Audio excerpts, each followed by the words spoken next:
कहा कि महाराज आपने सिर्फ मेरे अवगुणों को देखा है, अवगुणों है, सारा अवगुण होते हुए भी मुझमें एक बहुत बड़ा गुण है, और वो गुण यह है कि सतयुग, द्वापर, त्रेता, इन सब में जो काम बहुत बड़े बड़े यज्ञ करने से, बहुत बड़ा बड़ा दान करने से प्राप्त होता था, वो मेरे समय में सिर्फ भगवान नाम संकीर्तन से हो जाएगा। इसलिए आप मुझे स्थान दें, मैं आपके शरणागत हूं। महाराज परीक्षित ने कहा ठीक है, ये गुण तो बड़ा अच्छा है, मैं तुम्हें स्थान दूंगा, लेकिन कहां? जहां जुआ होता हो वहां चले जाओ, जहां शराबी लंपट लोग रहते हैं वहां चले जाओ, जहां व्यभिचार होता है वहां रहो। ऐसे ऐसे जगहों पर कली को स्थान दिया। कलयुग ने कहा कि महाराज ये सब तो ठीक है, आपने अपने मन से दिया है, एक स्थान तो मेरे मन का दे दीजिए।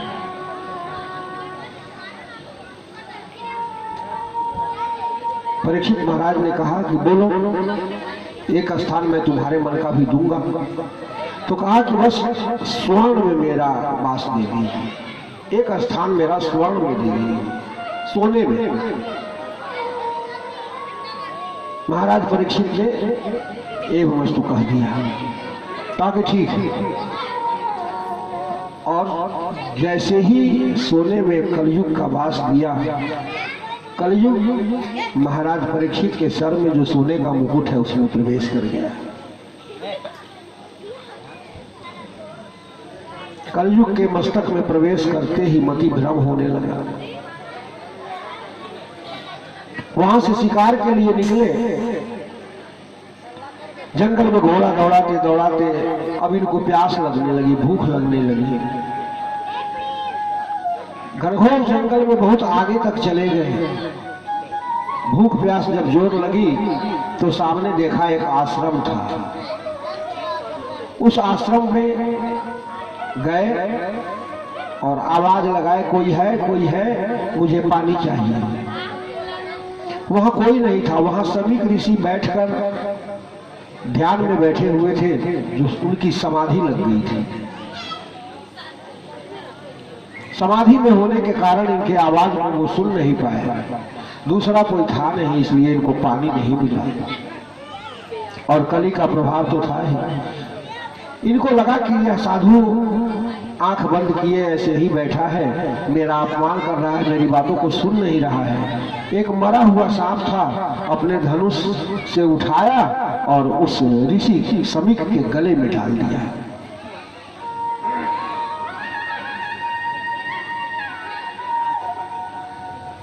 ऋषि समीक के गले में सर्प को डालकर वहां से चल गई। एक बालक देखा कि सारे कृत्यों को, और ऋषि समीक के पुत्र श्रृंगी ऋषि नदी में स्नान कर रहे थे। जाकर कहा कि अरे श्रृंगी, तुम यहाँ स्नान कर रहे हो और वहां राजा तुम्हारे पिता का अपमान कर रहा है, मरा हुआ सांप तुम्हारे पिता के गले में डाल दिया है। बहुत गुस्सा आया श्रृंगी को। उसने गंडकी नदी का जल अपने हाथ में लिया और श्राप दिया कि अरे दोस्त, तुमने सर्प, मरा हुआ सर्प मेरे पिता के गले में डाला है, मैं तुझे श्राप देता हूं कि 7 दिन के अंदर तक्षक नाग तुझे काट खाएगा और तेरी मृत्यु हो जाएगी।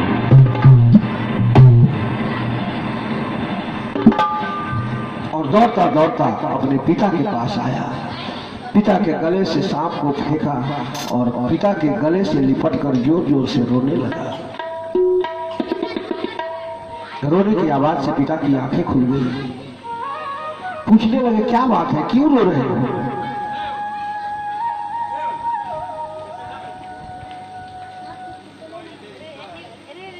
रोते रोते उसका बुरा हाल हो रहा था। उसने कहा कि पिताजी, ऐसे ऐसे एक राजा जैसा दिखने वाला आदमी आया, आपके गले में ये मरा हुआ सांप डाल गया, मैं तो था नहीं, मुझे पता चला तो मैंने भी उसे श्राप दे दिया है, वो 7 दिन के अंदर तक्षक डस लेगा और मर जाएगा। समीक ऋषि ने कहा कि अरे तुमने ये क्या कर दिया, जानते हो वह कौन है? वह हमारे चक्रवर्ती सम्राट महाराज परीक्षित हैं, बड़े ही धर्मज्ञ हैं,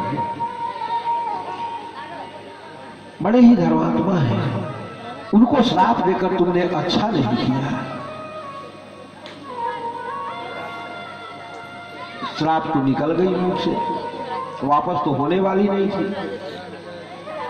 समीक ऋषि ने अपने एक शिष्य को दौड़ाया और कहा कि जाकर महाराज परीक्षित से कह दो कि अभी 7 दिन उनके पास है, बहुत होता है 7 दिन, अपने मुक्ति का कोई उपाय अगर कर सके तो कर ले। ऐसा कहकर अपने शिष्य को भेजा। शिष्य ने जाकर वहां कहा। उधर जब महाराज परीक्षित अपने सर से मुकुट उतारे राजमहल पहुंचने के बाद, तो इनको अचानक स्मरण हुआ कि अरे मैंने ये क्या कर दिया, यह तो मुझसे बहुत बड़ा पाप हो गया, मैंने ऋषि का अपमान कर दिया। आज तक मेरे वंश में ऐसा किसी ने नहीं किया जो मुझसे हो गया। जिस शरीर से मैंने इतना बड़ा पाप किया है, अब उस शरीर को जिंदा रखने का कोई मतलब नहीं है, इसलिए अब मुझे मर जाना चाहिए। इतने में समीक ऋषि का शिष्य वहां पहुंचा और कहा कि महाराज, समीक ऋषि के पुत्र श्रृंगी ने आपको श्राप दिया है 7 दिन में मरने का।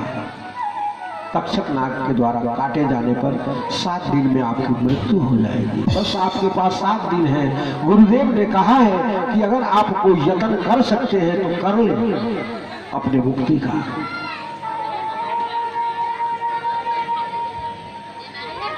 महाराज परीक्षित की आंखों से आंसू आ गए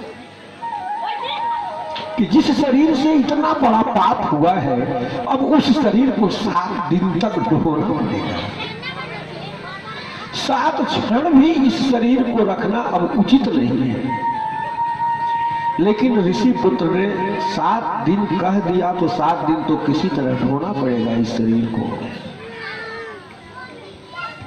अपने पुत्र जन्मेजय को राज तिलक किया और स्वयं गंगा नदी के किनारे से चले गए।